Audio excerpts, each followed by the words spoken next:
guys and girls, welcome back to the Fermented World channel. Today I'm going to be doing a how to brew mead video. It's going to be super simple. I'm going to talk you through it. We're going to go through the easy steps. 3 ingredients is all you need for a basic traditional mead. Honey, water and yeast. Typically a champagne yeast. Doesn't matter really what type of champagne yeast you use. I use Mangrove Jack's M05. That's the one I started using, so yeah, that's the one I use. Step number 1, heat up your honey.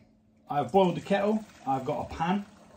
I'm going to leave these to sit in this hot water for maybe 5 minutes.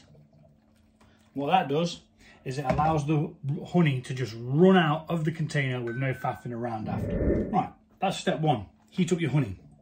Step 2, get some boiled water, preferably about 1 litre, and add the contents of your honey into the water. Now that you've heated it up, it will run out just like water, basically. And have some warm water in the kettle, ready to rinse these back out in a second.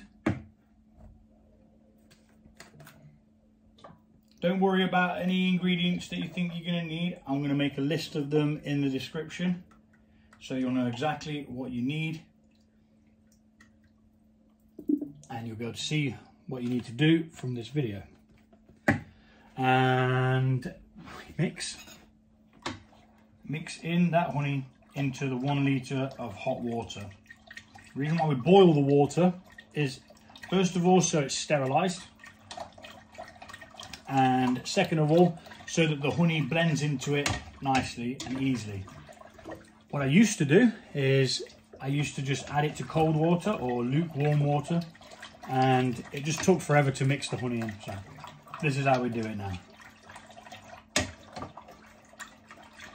And once you're certain that it's all mixed in and you can't see any of it running,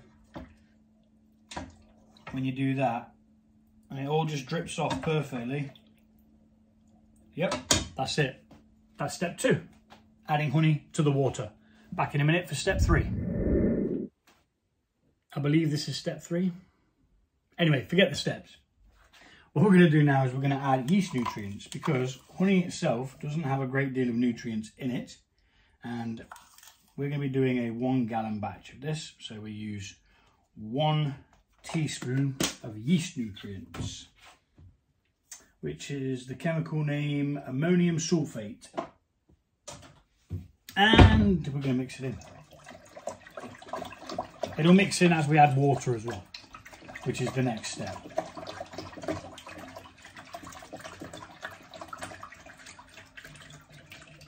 Right. So we're going to bring this down here. And we're going to pop that there.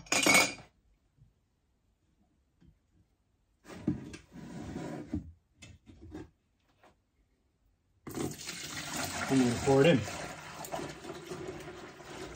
Going to swizzle it around to make sure we bring all the yeast nutrients with it, because it hasn't finished mixing in just yet.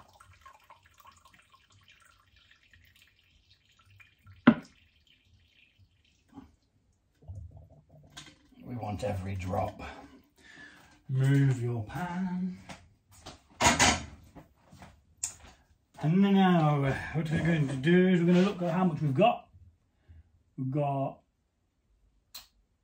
about 2.8 litres. So what we're going to do now is we're going to top that up to the 4 litres mark. Just like that. You do it nice and high. It pumps in loads of oxygen, which saves you having to add loads of oxygen later on. So we're looking for the 4.5 mark, no sorry, 4 mark for now. There we go. That's 4 litres. Put this to the side for now, like so. And we're going to mix it all in. We're going to add oxygen to this, which will allow the yeast to start its fermentation.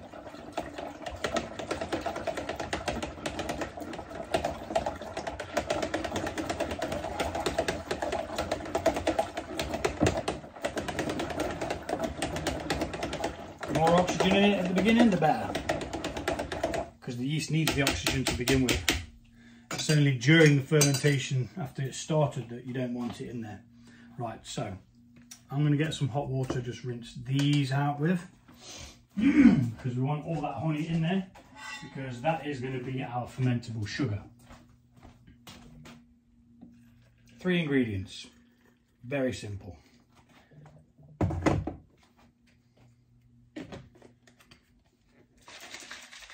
Careful when you do this part, because it is hot and it does create a bit of pressure, so make sure you release the pressure quite early on. And what I should have done is tipped that into the next bottle so that I didn't have to add more hot water, because we may have to cool this down to be able to pitch the yeast. So I'm going to use a very small amount for this one.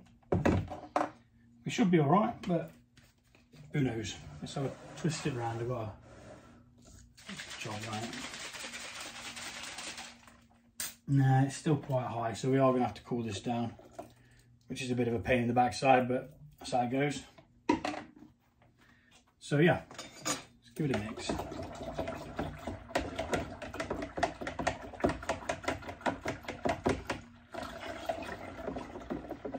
I mean, my yeast that I'm using can actually be pitched, so I probably will just pitch it.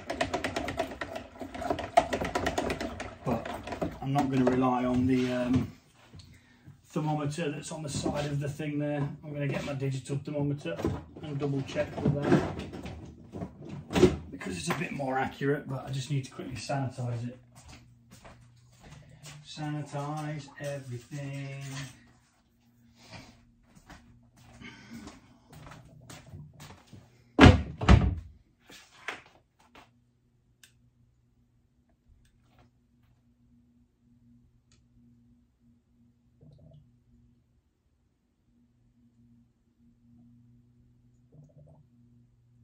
As long as it's below 30 degrees, I can pitch, but I might not anyway. It says 28.7, which according to the pack of the yeast is okay, but I'm going to let it drop a bit. I'm going to get it brought down. I'm going to put some cling film over the top of it. I do this every time. I do too much hot water for mead and not enough hot water for beer. And that's what's bubbling away here. I've got a BREW IPA. Right. So, I'm going to put some cling film over the top of this, just so no dust or insects or anything like that, dog hairs, etc. can get in there. And I'm going to come back to it in a bit. Cling film.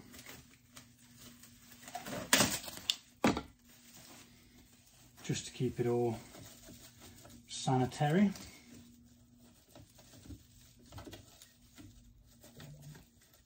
And clean. We don't want any bacteria getting in there. So yeah, we're going to let this cool down for a bit. I'm actually going to fill the sink with some cold water and just run some cold water around it just to cool it down quickly, and I'll be back momentarily. Right, so we're back and it's cooled down. It's now about 24, which is more than acceptable. So we're going to take our clean demijohn, or carboy as Americans call them. You can call them whatever you want to call it, as long as you know what you're on about. Move that out of the way. And set this up ready to be transferred into there. But first of all, before we add yeast or anything, we are going to take a hydrometer reading. What a hydrometer reading does Please excuse the dog, he always comes in every time I start talking for a good old slobber of drink. What a hydrometer does is it measures the density of a liquid, so it will tell us how much sugar's in there and what a potential alcohol level could be once all them sugars have been fermented. So this is currently sitting at 1.100. Don't worry about the hydrometers at the moment, you'll get into that as you go later on, but make sure you've got one and make sure you can take this reading. So each point on a hydrometer tells you what the density of the liquid is. So for example, right, water is 1.000. That is the density of water. You add a load of sugar or even salt. I added salt to see once whether it would actually change it, and it did. So you add a load of sugar, it changes the density, making the liquid more thick. Although you can't see it, it is. And as the sugar depletes through the fermentation process, this will go down, down, down, down, down, down, down. And then what you do is use a calculator. You can go on the internet and do it, or you can figure out the maths equation. And it allows you to know what percentage of alcohol you've got. So you always have to take your first reading and your last reading. So, yeah, we are at 100. No, just below 100. No, it's back up to 100 now. No, it's below 100. Come on, flipping. I'm going to say 98, 1.098, which is a perfectly good start. So that's going to go into there.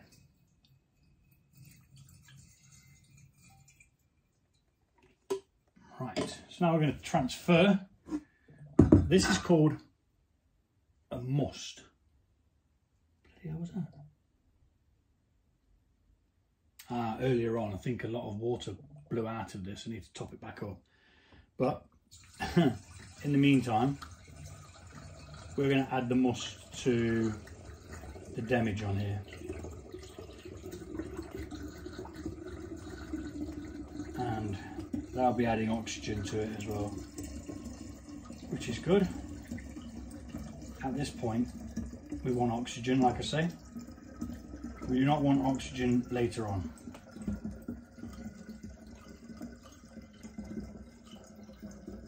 The reason why we only go up to about 4.5, normally I do 4 and then top it up after, but 4.5 is what these demijohns can carry. The reason why we only use up to the 4.5 litre mark is normally because anywhere past that, this foam could then erupt, blow off the airlock, and then your mead's exposed to the elements. Now, this is normally what you do once you get further into it, but what you do is you add something that causes tannings. So we add raisins. Raisins give a tannings effect, which is like just mouthfeel and something like that. So we're going to add tannings to this. And for tannings, all I'm going to do is add half a handful of raisins. That's too many. And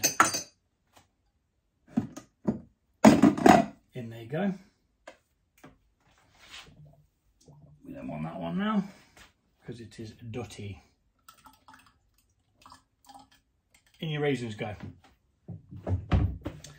Last step for post fermentation is adding the yeast.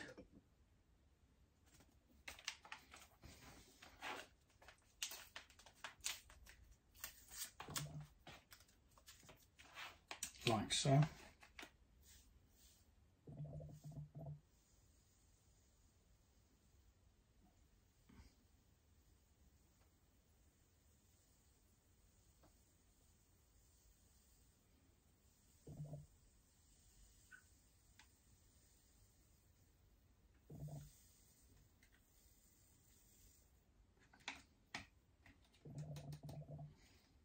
Like that, just like that.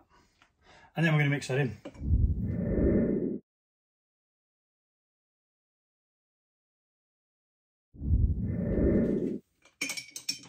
Mixy, mixy, mix. We can be vigorous with the mix because it hasn't started fermenting yet.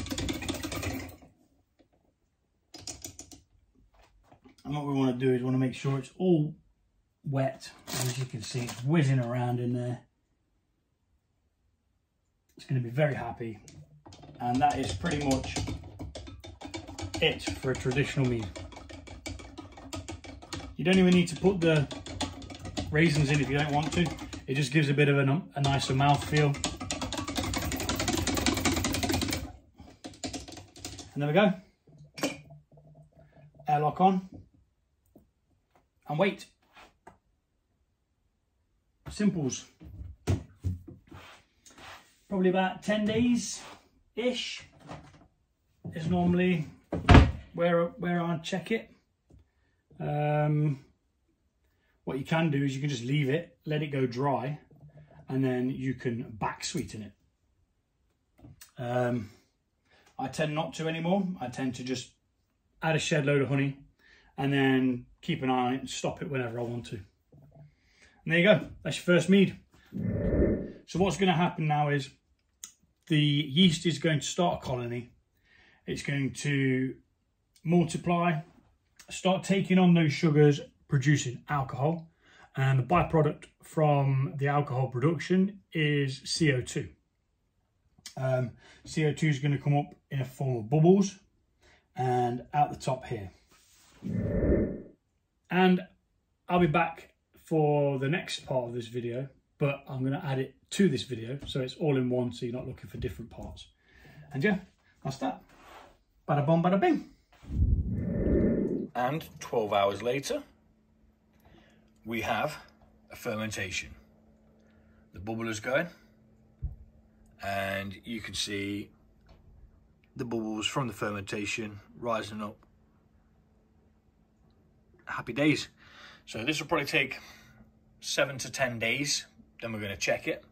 We'll do another hydrometer test, and that way we'll know how much alcohol's in there at that moment, and also if we need to stop the fermentation, because sometimes what we do is we stop it before it goes dry to relieve residual sweetness, so that way you don't have to add any more to it. Because if you go past the dry point, there'll be no sweetness left, because that means that the yeast has consumed all of the sugar, which is a good thing really, which gives you a nice high ABV in the alcohol content, but at the same time it kind of takes it away from being a traditional mead, because traditional mead's got a nice sweet hit to it. So yeah, we'll check back in about 7 to 10 days and we'll do a hydrometer test, see where it's at, and follow the next step as to what we're going to do. Hi guys, welcome back to the channel. We are at Fermented World headquarters, which is my kitchen. This is where I brew everything. I don't move it all. Sometimes I put it in a bit of a cooler place to clear out, but everything's done in here. Beer, mead, even this lovely looking orange wine, which, if I'm right, went to about 17.5%. Squeaky bum time. Right, so what we're here today for is the traditional mead number 2 is being tested, because I think it's gone past where I wanted it and it's possibly gone dry. So we're going to do a quick hydrometer test. It's still fermenting. I can still see the bubbles. We're going to take a quick hydrometer test, see where the fermentation's at, and probably add stoppers at this point. It's been going since the 13th, and today's the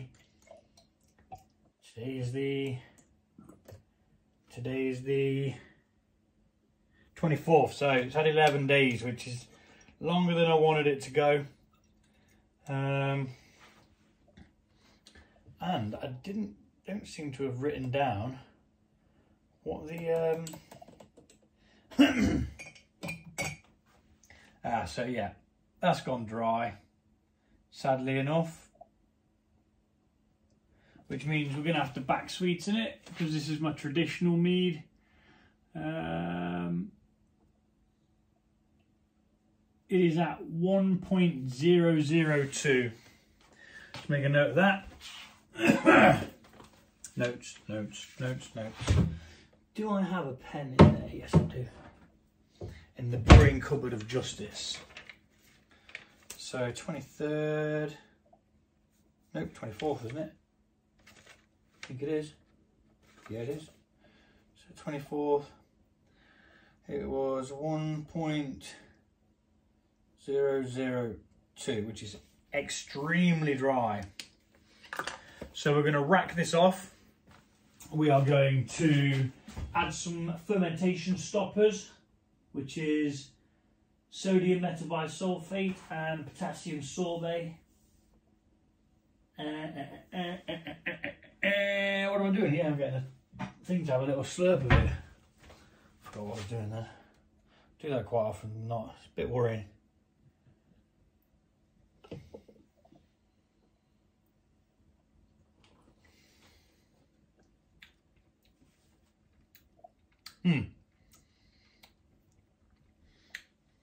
So it's nice. It's quite possibly strong. Oh,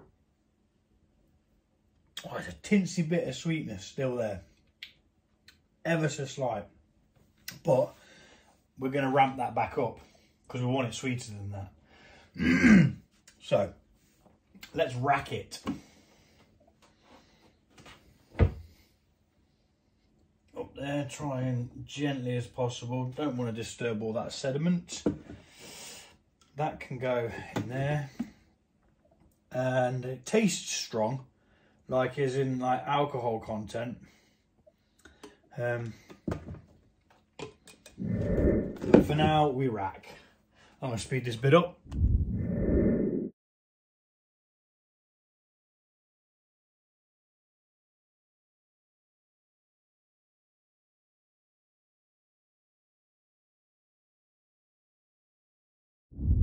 Okay, so we've racked it off there. All that lees in the bottom there and the raisins, we don't want them. What we're going to do is we're going to take 1/2 teaspoon per gallon of the stabilizer there. And then we're going to crush down a Campton tablet and add that as well. Then we're going to mix them in, make sure that they are dissolved. Then we're going to rack it back off. In fact, no, we're going to, as we're stirring gently, we're going to try and remove any, pardon me, any, woo, there goes half of my Campton tablet. Should be all right. Damn, son.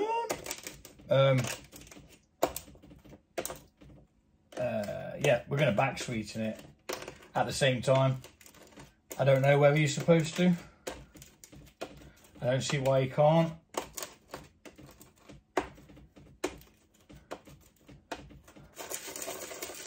Right, that's that all crushed down into a powder. I don't know why they don't give you it in a powder. Do you know what I mean? Wouldn't it just make sense to sell it in a powder where you could just take a scoop out of it? Instead of have to fart around, crushing it down every time. Anyway, it's in. I'm going to gently, ever so gently, stir that in. We do not want to add any oxygen to this.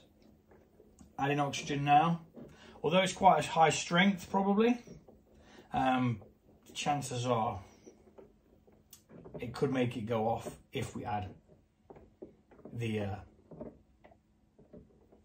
oxygen to it. So we're going to stir that in gently, and what I'm going to do as well is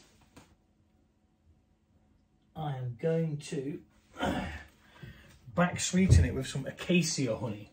Now I can't remember what honey I actually did this with. So I used blossom honey in the fermentation, and all that's gone, which is good. Bit of a raisin in there. Probably shouldn't have picked it out with my fingers either.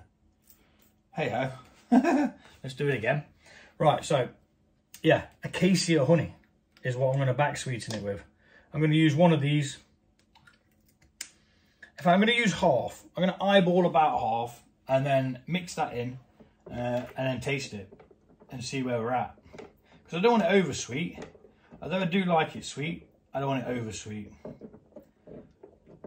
Trying gently not to add any oxygen to this at all, if possible. Just remember that you're increasing the volume as well when you add the honey. So just be careful that when you do put it back into the clean demijohn, which is over there, I always find it easier to just have a clean one instead of rinse this one out and then pray that it's okay. It's a bit grimy in there, to be fair. You've got all the smeg around the top here, build up of like condensation and stuff. So yeah, it's always good to have a spare one and a clean one on hand, ready for that exact reason. So that's not going in there yet. Now the base is wider, but I would probably say that that is about half, give or take. I could weigh it, but I'm not really that bothered. Just doing a half. So if I was to say I put half of that in, that's 340, so 150, 60, 70, 170 grams of acacia honey. Acacia honey, I think it's from a tree. I think it's an acacia tree, is it? I don't know. Probably should like find out before I make a video using the honey.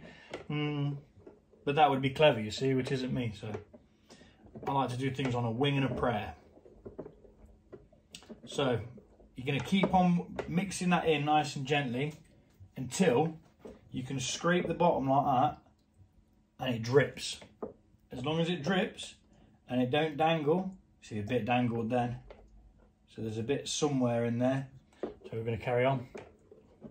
And this is why I always try and add as much honey as possible now, as where I didn't in the first place. Add as much honey to begin with, just so that you know for a fact that it's going to go over. And I'm going to actually start experimenting with different yeasts. I know I always use mangrove jacks, but there's some yeasts that are like for like wines and stuff that you can use that stop at 12%. Now for me, 12% is perfect. That's the point where you can mask it with the honey and you don't actually taste that alcohol flavour, if you know what I mean. You know, the ethanol kick that you get. I mean, it's not that I don't like it, it's just I'd rather it not be there. So, where are we at now? Again, we're doing this really gently because we do not want to add oxygen. If we add oxygen, you get bacteria in there. It's going to cause this to turn into vinegar. But at the level of alcohol that's possibly in, because I don't know, because I haven't calculated it yet, we're probably okay. So, once you add your honey, if you do back sweeten, you then take another hydrometer test. Reason being is you want to know if it's fermented anymore the next time you check it before you come to bottle. Because we'll be leaving this to clear out. It'll probably degas naturally a little bit as well. But we're going to be leaving it to degas by itself and clear out. Stay there. So, hasn't gone up all that much for a half, so we'll give it a taste and we'll see where we are, because that's like, it's on about 8, so let's have a little taste. Pardon me. dinner's repeating on myself.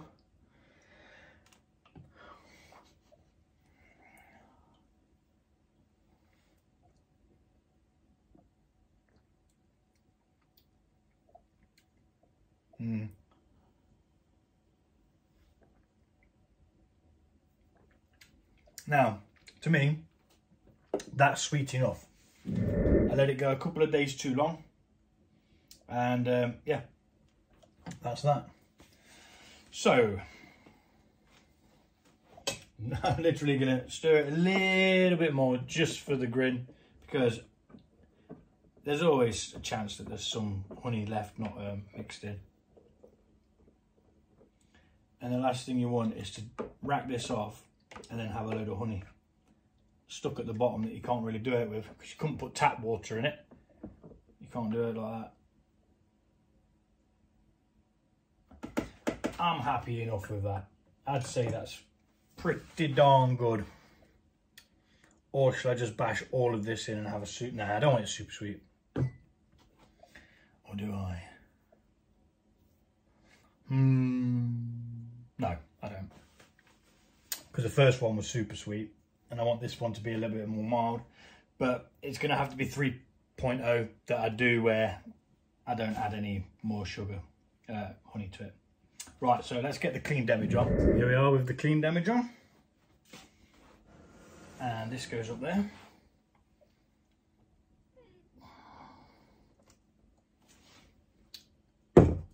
And then we get this again. One end in there with a clamp, and one end in here. And we just start the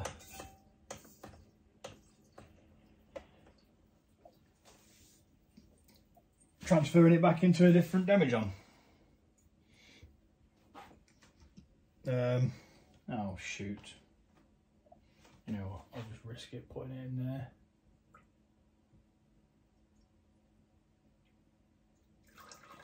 Yeah, it'll be all right. Okay, so that's doing that. I'm going to speed this a little bit up and find out how much alcohol we're dealing with.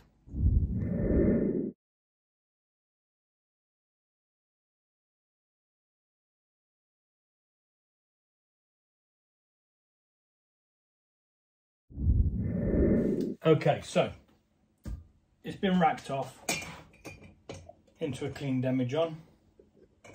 I'm just going to dip this in some sanitising water, although it is actually clean because it's just been in the other one, not really affected by anything.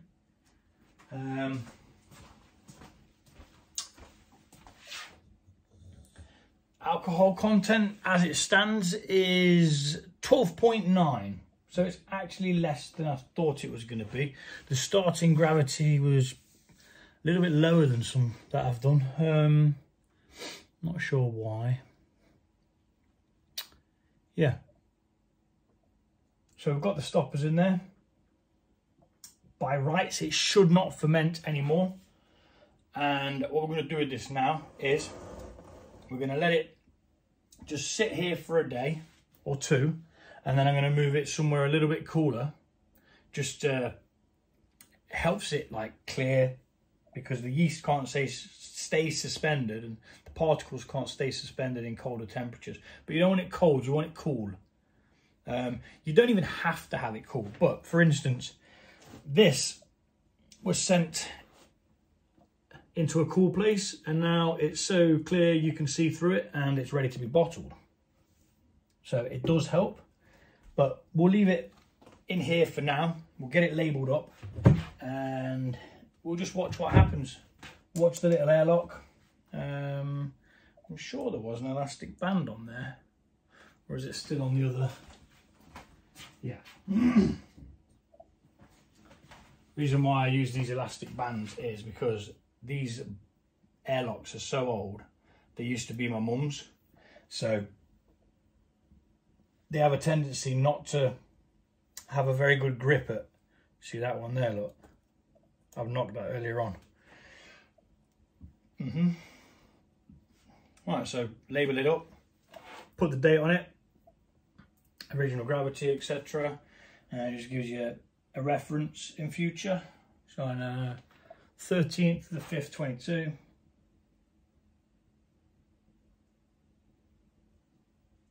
Original gravity was 1.098, and this is a traditional mead. It'd help if I didn't bodge that up, wouldn't it?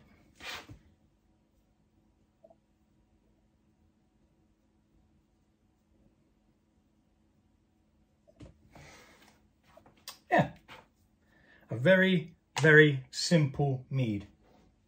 Now this is what we call secondary, where it's kind of just finishing anything that it's going to do. It's kind of like in limbo, so to speak. So the stoppers are going to surround the yeast particles and they're going to stop them being able to consume any more sugar. It doesn't kill the yeast, which a lot of people think.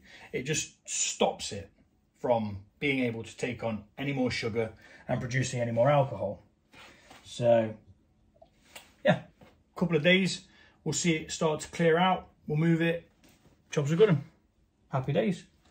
And then the next step in this mead tutorial is to bottle it, which I'll be adding to the end of this video, which you'll see shortly, even though it's not in real time, which is weird. Yeah, I keep getting tempted to upload this beforehand for other viewers, but yeah, this is specifically for people who are looking for still got the, oh, that's so satisfying. Protective film on the temperature gauge there. Yeah, so traditional mead. I'm just waffling now. I'm going to tidy up, wash some things out, and yeah. If you want to see what else I've got brewing and what I've had brewing in the past, take a look at my other videos. I've got a strange looking thing here. I'm not sure what's going on with it. It's almost like, it looks like dishwater. It's supposed to be a cider. It's supposed to be a lavender cider, but I've never done a cider before. And I cheated as well. I used cartoned apple juice. But don't tell anyone. Thanks for watching, guys. We'll be back for the third phase of this, if you want to call it. Phase 1 was the first video with a couple of parts. This is phase 2, secondary fermentation it's called, but it's more, it's not going to ferment anymore, so it's not really secondary fermentation. At this point you can add fruits to it as well. If you wanted to add fruits to bring back a bit of flavour, dried fruits are really good for this. And obviously if you add fruits, you'll have to rack it again off the fruit. But this is going to settle down anyway, and another layer of yeast, even though we've took it all off that yeast, it'll form anyway. And yeah, we'll be back for the bottling of this. Yeah. If I could have chose a better way of doing it, I'd have added more honey to begin with and not let it go dry.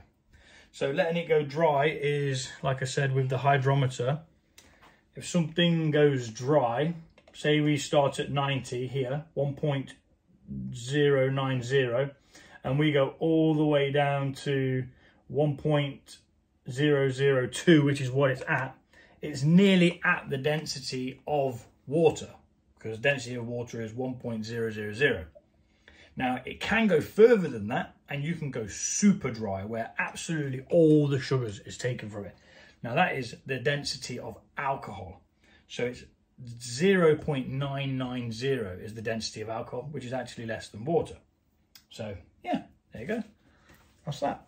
And I'm going to stop waffling, and I'll see you in the next video, which is coming up very, very soon.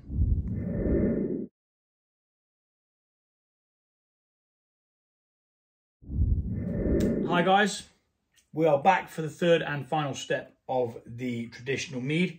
We're going to take a hydrometer reading. We're going to see if it's fermented anymore after the stoppers were put in. And then we're going to proceed to bottle. I can see my fingers through that. So it's pretty darn clear. And if you can read something through it, then it is ready to bottle. And that's not the correct colour of something to have. So let's try that. And yep, I can see that it says Dad's Pad. So, take that out of there. We're going to rack this off into this. No. First, we're going to take the hydrometer reading to make sure that it is actually finished. I need to go get my book. Magic. Right. So on the 24th, it had stoppers added and honey added as well, which is what we call a back sweeten, because it had gone dry, and I didn't want this to be dry because the traditional mead is sweet. So it's at 12.9 currently. So we're going to take a hydrometer test.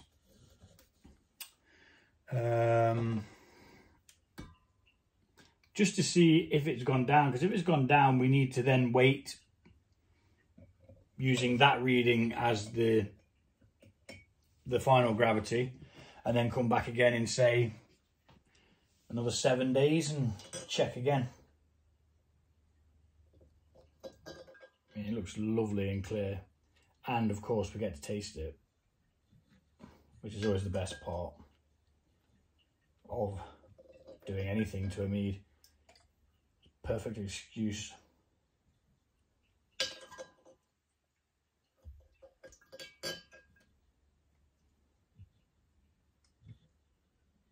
Okay.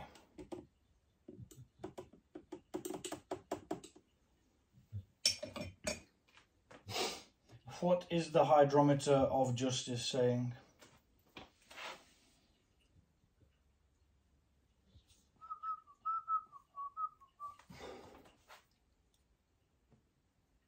Why for do I not have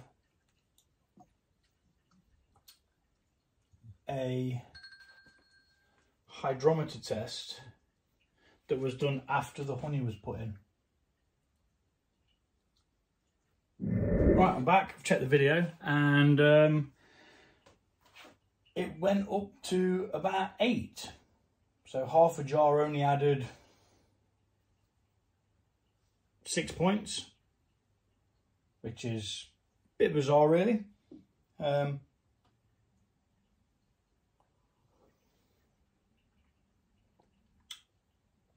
Still tastes good. It's a nice mellow 12.9 as well. So there's no warming sensation. There's just pleasantness. Now I think the first ever mead, I'm going to be looking now. The first traditional one that I did, I think that was very, very sweet on the finish.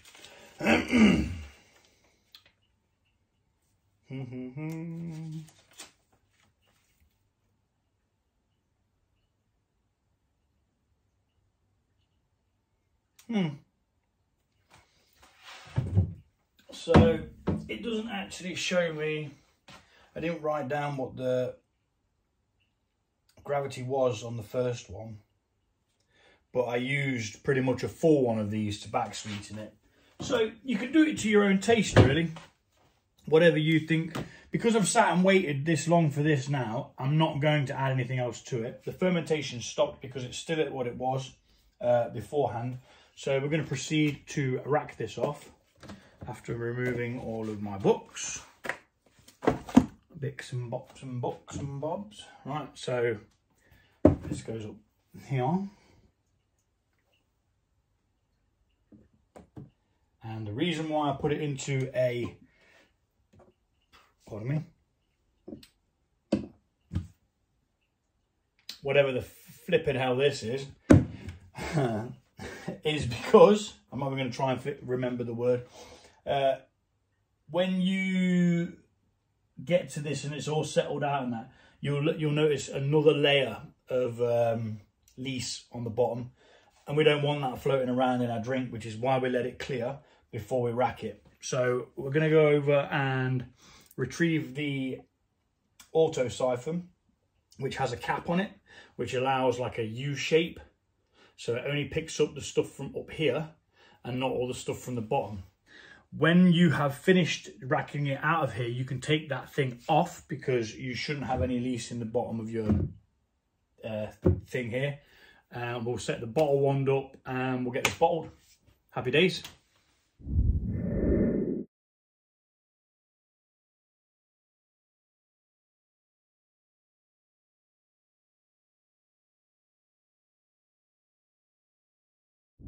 Right, so unfortunately, the lease kicked up towards the end, so we have lost a small amount, but you always do.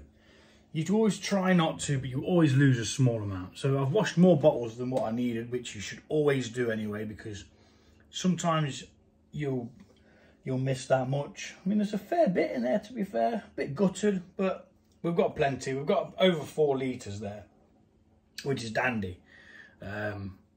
Cannot complain at that. And yeah, I'm going to go and remove this and set up ready for bottling.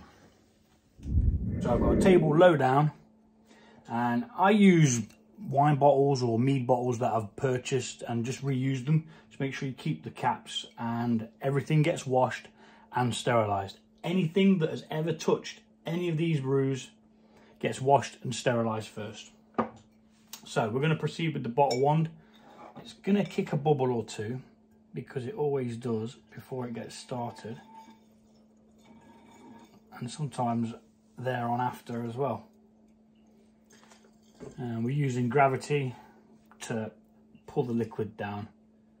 You have to kind of prime the bottle wand as well, so while it's still inside the pitcher there, you kind of have to push this down and then pump the bottle wand to get liquid flowing down it already, because it's really hard to do with one pair of hands. You will struggle, which is why I do it off camera, because it goes everywhere, always. And there you have it. First bottle. Always take it out just before it gets to the top, and then you have the perfect amount of headroom. I'm going to do some smaller bottles now, which I'm going to speed up.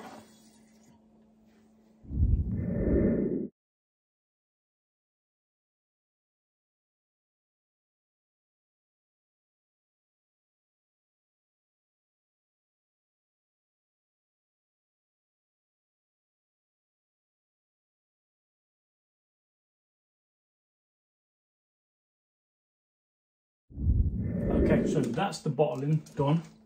They've all got pretty much the same amount of headroom, which is the perfect amount of headroom. Now, so you get different types of bottles as well. These are just reused beer bottles. Remember, you have to be careful when you're reusing bottles like this, because they're not designed to be pressurized again.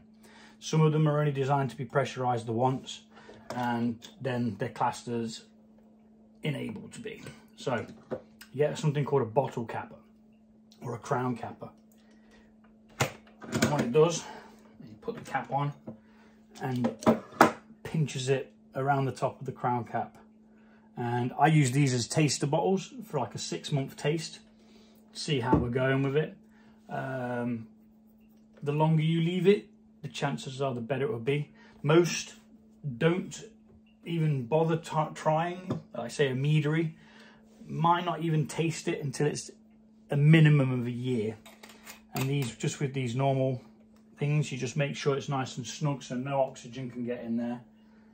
And I'll show you the other kind of bottle I've got, which is a swing top bottle.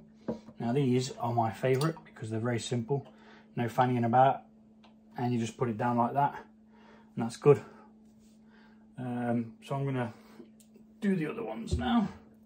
Got 2 more of these, and then 2 more of the crown cap ones. Just double check that all your things are nice and snug. You don't want oxygen getting in there for 6 months for you to come and have a taste and you think, oh my god, that doesn't taste very nice. Why? And that'll be because oxygen has got in. Oxygen is the enemy of alcohol. It turns it to vinegar. Or is it a bacteria that's in it? Something called a betofactor, I believe. Or betofactors. Something like that. Right, so there we have it. That is the end of the how-to video. It took a while to get it going because mead does take time. It's not something that's rushed. Like beer, a beer turnaround can be quite quick. You can be drinking it within a month after it's finished brewing. Sometimes even sooner than that.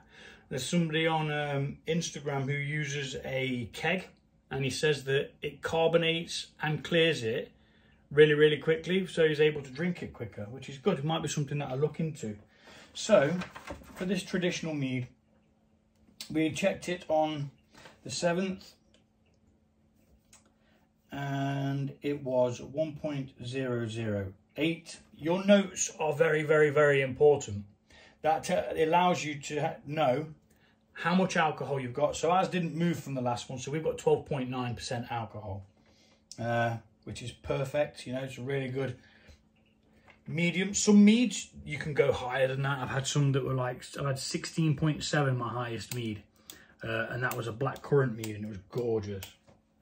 But when you're drinking meads that are that strong, you kind of, I don't know, it doesn't become a chore, but they're difficult to drink a lot of. You know, so if you're going to sit down with a bottle, it's nice to have something that's a lot lower ABV. So just remember as well, you can always add, but you can never take away.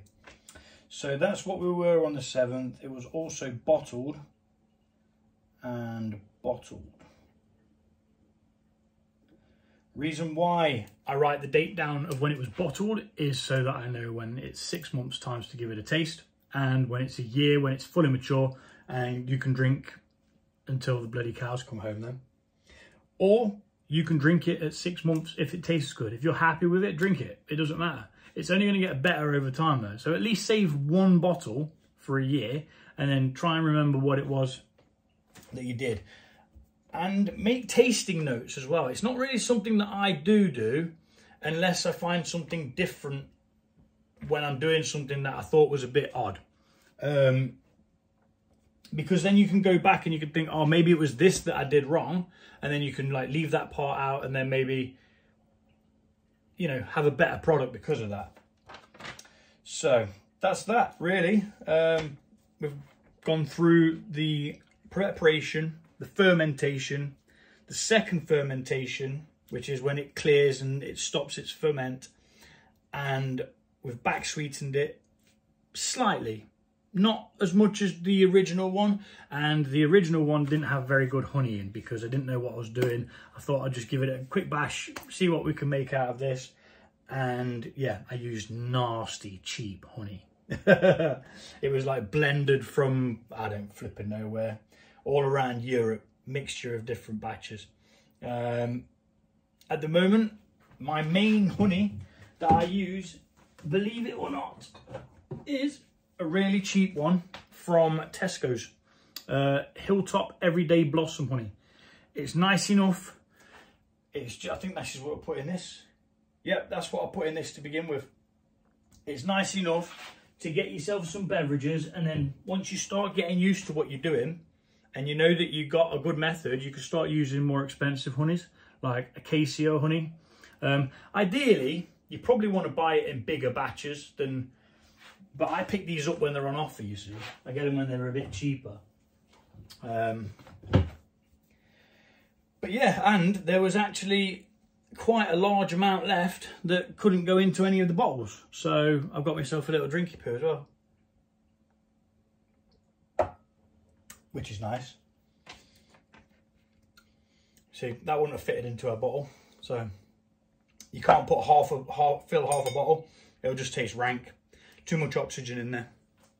Right, okay, so like I say, that is the traditional mead, the how-to video. If you've sat and watched all of this, thank you very much. If you've come in and out and blah, blah, blah, thank you very much. It's the first how-to video. I may put another few up, depending on what response I get from this. Because there's other styles of mead. I know that my videos do show you what to do, but they're in different parts. So if there's a specific one that you wanted me to show you how to do, let me know, and I'll do a rebrew of whatever I've brewed before. And yeah, we'll go from there.